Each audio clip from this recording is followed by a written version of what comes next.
다시 부동산 시장이 호황이 될까요? 1시간 정도 걸리던 거리가 절반 정도 줄면 잠실이나 하남이나 좀 강동에서 좀 비싸다고 생각하시는 분들이 이제 올라가시겠죠.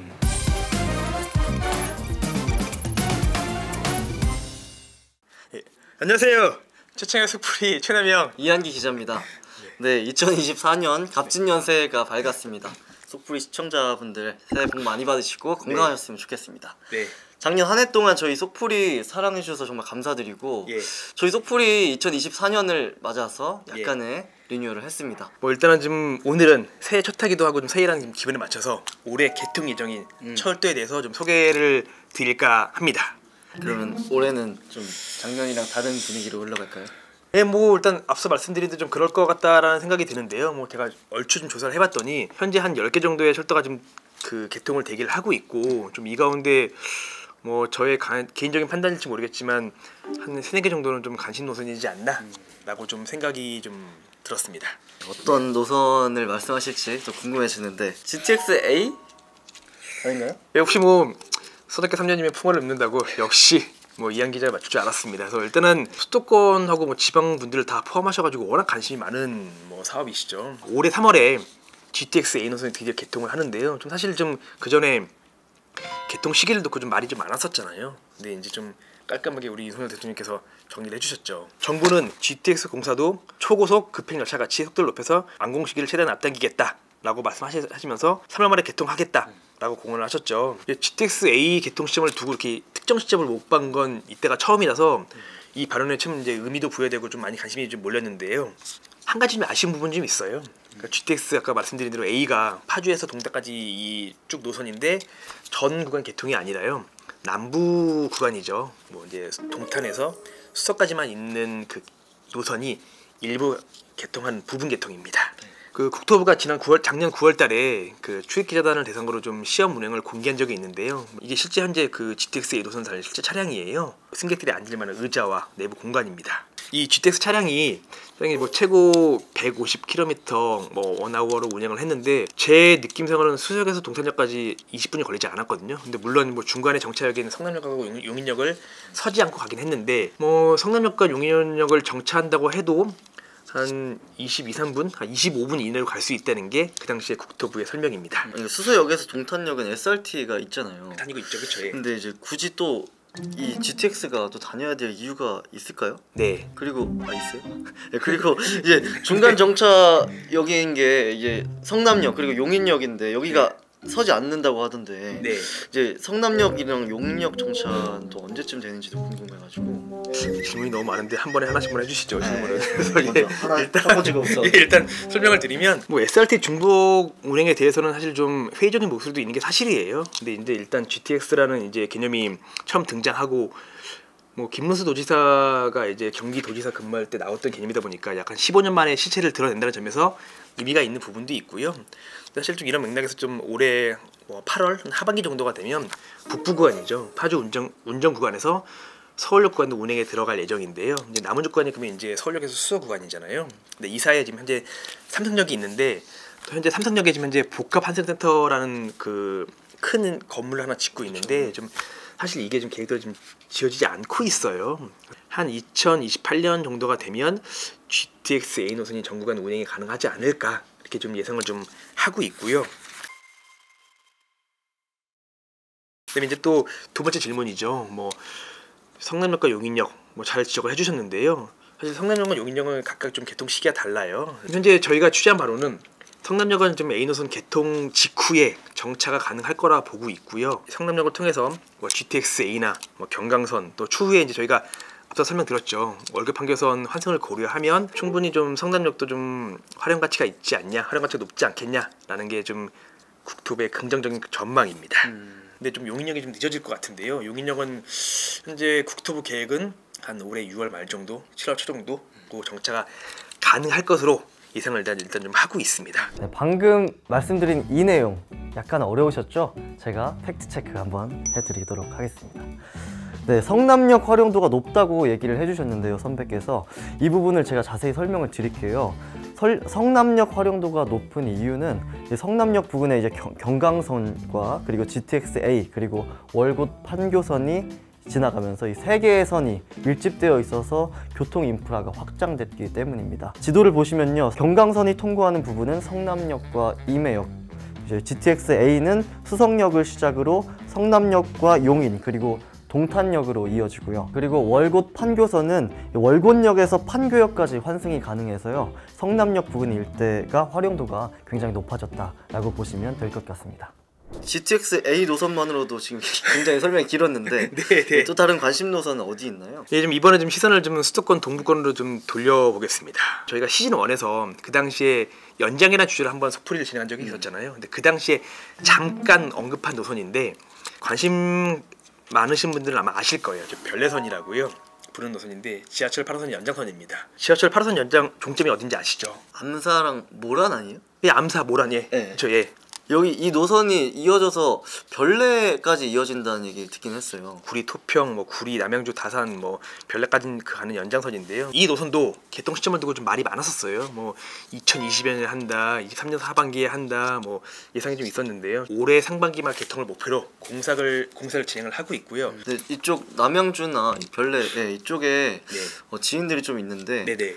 관심이 굉장히 많아요, 이 노선에 대해서. 왜냐면 네네. 여기서 이제 강남권으로 바로 갈 수 있는 노선이 처음 그쵸, 생기는 처음이죠. 거니까 예. 굉장히 관심이 많더라고요. 그 이현 기자 소개한 대로 이제 보면 이제 그 남양주에서 구리 거주하시는 분들이 한 번에 강남으로 오는 노선이 없었어요. 오시려면 경의 중앙선을 타고 왕십리나 뭐 이렇게 나오셔서 청량리나 오셔가지고 내려가거나 아니면 버스를 타고 잠실로 이동하시는 게 좀 많았었는데요. 좀 부동산 시장이 호황했을 때 남양주 이제 별내의 지구와 뭐 구리 인창동 주변에 대한 좀 투자가 활발했었어요. 한 예를 들면 2020년에 입주한 뭐 구리역 앞에 그 DLNC가 지은 아파트죠. 이편세상 인창 어반포레라는 아파트가 있는데요. 이 지도 보시면 별내선 개통이라는 그 호재 때문에 뭐 한참 좀 거래가 활발했을 때는 뭐 전용 84제곱미터가 뭐 10억을 넘은 적도 있었고요. 쭉 올라가면 여기가 좀 그 구리 인창주공 단지인데요. 5단지, 뭐 6단지, 그다음에 다음 역이 여기 지금 현재 이쪽 역인데 구리 인창 1단지에 대한 투자가 좀 활발했었습니다. 전 여자친구가 이쪽 동네 살았거든요. 그래가지고 이거 꼭 넣어주세요. 이거 굉장히 가기가 귀찮았던 기억이 나요. 그래서 얼마 안 갔어요. 다시 부동산 시장이 호황이 될까요? 그러니까 사실 시장 호황이란 건 이제 이게 모든 뭐 금리라든지 모든 전반적인 조건이 맞아되기 때문에 호황이라고 될 수는 없긴 하겠지만요. 1시간 정도 걸리던 거리가 절반 정도 줄면 잠실이나 하남이나 좀 강동에서 좀 비싸다고 생각하시는 분들이 이제 올라가시겠죠. 그리고 또 제가 알기로는 네. 아까 말씀드렸던 그 암사동 외에도 이제 네. 모란이 있잖아요. 모란역에서도 네. 연장 논의들이 있는 걸로 알고 있어요. 네. 아직 뭐 구체적으로 계획이 나온 건 아니지만 네. 만약에 이제 모란역 연장까지 생기면 남양주에서 네. 이제 강남 쪽이 아니라 예. 거의 뭐 성남, 뭐 예. 분당, 판교 이쪽까지도 예. 쉽게 좀 이동이 될 것 같아가지고 부동산 시장에 좀 어떤 영향을 좀 끼칠 수 있을 것 같은. 근데 모란 연장은 워낙 좀 확정되지 않았고 좀 민감한 이슈라서 댓글이 달릴 것 같네요. 아싸! 또 다른 관심 노선 네. 뭐가 있을까요? 근데 지금 이번에는 좀 지방으로 좀 눈을 돌려볼까 하는데요. 이런 게 저희가 최근에 좀 소개한 주요 노선인데 제가 아마 그때 얼핏 2024년 개통이라고 좀 언급한 철도가 있어요. 뭘까요? 워낙 많아가지고 저희가 당시 남북을 잇는 3대 철도망이라고 했던 게 있었죠. 생각났습니다. 중부선 맞죠? 고속도로 철도 중부선. 네, 3대 철도망으로 중부 내륙선이 또 2개 구간으로 분류하는 걸로 네네. 알고 있는데 충주를 기준으로 네. 이천에서 충주 구간은 네. 이제 중부 내륙선 1단계 구간이고 예. 또 충주에서 문경 구간은 네. 중부 내륙선 2단계 구간인 걸로 알고 있습니다. 이미 중부 내륙선 1단계 구간은 지금 현재 철도가 다니고 있고 네. 2단계 구간인 그 충주에서 문경 구간은 예. 내년에 개통한다. 예. 이거잖아요, 그죠? 일단 개통 목표 시점은 올해 10월입니다. 물론 이제 역시나 철도라는 게 변수가 워낙 많다 보니 늦어질 수도 있다는 전망도 있지만 일단 이제 그때 말씀드린 바와 같이 이미 1단계 구간이 운행을 하고 있고 좀 국토부하고 철도공단이 지금 건설에 집중하고 있는 만큼 뭐 연내 개통을 기대해봐도 좋지 않겠냐라는 생각입니다. 나머지 노선들도 이제 제가 빨리빨리 소개를 해드리도록 하겠습니다. 네네. 대구 도시철도 1호선 연장, 네네. 그리고 동해선 영덕역에서 삼청역 구간, 그리고 네네. 포항역에서 동해역 구간, 네네. 그리고 서해선 연장 홍성역에서 송산역 구간 네. 등이 이제 연내 개통을 목표로 하고 있는 노선입니다. 사실 저희가 좀 이 속풀에서 또 이 원 코너에 꼭 짚고 와야 될 노선이 좀 하나 있어요. 이제 좀 이 노선도 좀 의도치 않게 관심을 많이 받았던 노선인데요. 바로 이제 부전 마산 복선 전철이라고 해서 부전 마산선이라고 하죠. 일단은 지금 그 부산 부전역과 뭐 창원 특례시 이제 마산 해안구 마산역을 잇는 이 철도인데요. 뭐 저의 개인적으로 생각으로 좀 쉽지 않지 않겠나라고 좀 생각이 들어서 따로 좀 설명을 좀 드릴까 하는데요. 사실 이 사업은 좀 해당 지역의 좀 수원 사업이기도 한데요. 이제 민자 노선이에요. 그래서 이제 SK 에코플랜트 당시 이제 SK 건설이죠. 그다음에 이제 삼성물산 건설 부문, 뭐 하나 건설 부문 등이 이렇게 좀 시공사를 참여하고 있는 사업인데요. 근데 사실 이 노선이 좀 유명해진 계기가 있어요.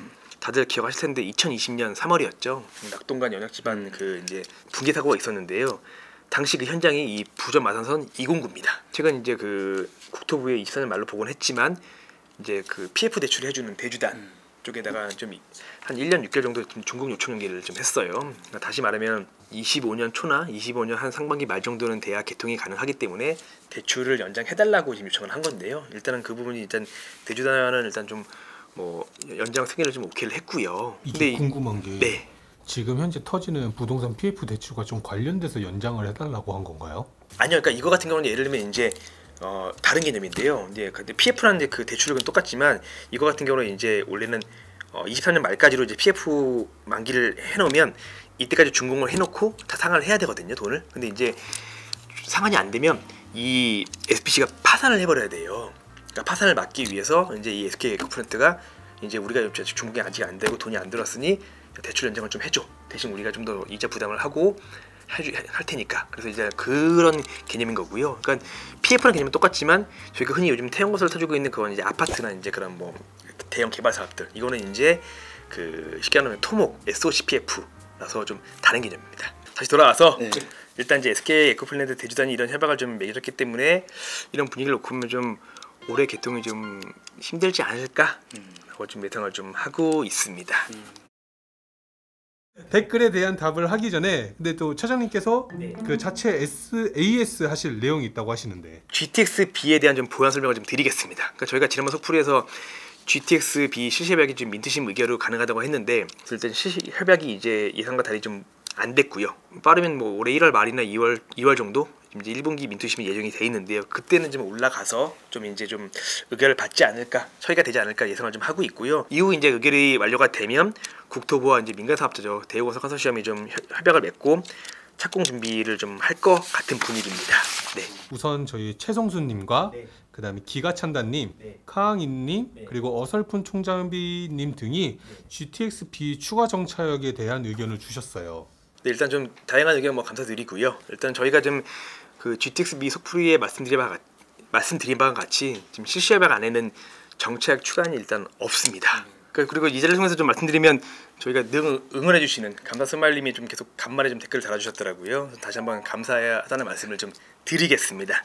네, 그러면 이렇게 속풀이 시즌 2 13번째 시간도 문을 닫을까 합니다. 다시 한번 조댓구알 네. 부탁드리겠습니다. 예, 이제 마무리 짓겠습니다. 자, SOC는 생활이다. 예, 감사합니다. 감사합니다.